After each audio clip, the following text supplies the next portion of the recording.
Indonesia में मुसलमानों की कुल आबादी 23 करोड़ 10 लाख से ज्यादा है। इस हिसाब से मुस्लिम आबादी वाला ये सबसे बड़ा देश है। इंडोनेशिया पाम ऑयल से लेकर कोयले का सबसे बड़ा एक्सपोर्टर भी है। लेकिन अब इस मुस्लिम देश में पर्यावरण बचाने को लेकर एक मुहिम छिड़ चुकी है। इंडोनेशिया में ऐसे इस्लाम को मानने वालों को तवज्जो दी जा रही है जो एनवायरनमेंट को लेकर सजग हो। इसे ग्रीन इस्लाम नाम दिया गया है। पूरी दुनिया जलवायु परिवर्तन की मार झेल रही है। केन्या में आई बाढ़ और दुबई की मूसलाधार बारिश इसके ताजा उदाहरण है।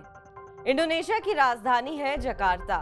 यहाँ एक इस्किलाल मस्जिद है जिसके ग्रैंड इमाम है नसरुद्दीन उमर। इनको सुनने वालों की तादाद हजारों लाखों में है।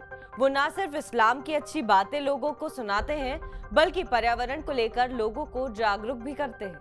उन्होंने कहा है कि बतौर इंसान हमारी घातक कमियों में से एक ये भी रहा है कि हमने धरती को एक वस्तु के तौर पर माना है। जितना हम प्रकृति के प्रति लालची होंगे उतनी जल्दी कयामत का दिन आ जाएगा। नसरुद्दीन उमर का मानना है कि विश्व में मुस्लिमों की 1/4 आबादी है जो पर्यावरण को बचाने में अहम भूमिका निभा सकती है। उनका कहना है कि जैसे जिस तरह रोजाना मुसलमान नमाज पढ़ते हैं उसी तरह पेड़ लगाने की आदत भी डालनी चाहिए।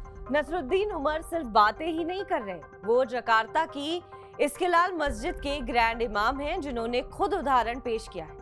मस्जिद के पास ही एक नदी है जिसके आसपास कूड़ा फैला हुआ था। उन्होंने उसकी सफाई का फरमान जारी किया। मस्जिद में बिजली का बिल बहुत ज्यादा आता था, इसके लिए उन्होंने साउथ ईस्ट एशिया की सबसे बड़ी मस्जिद को solar panel water recycling system से लैस कर दिया।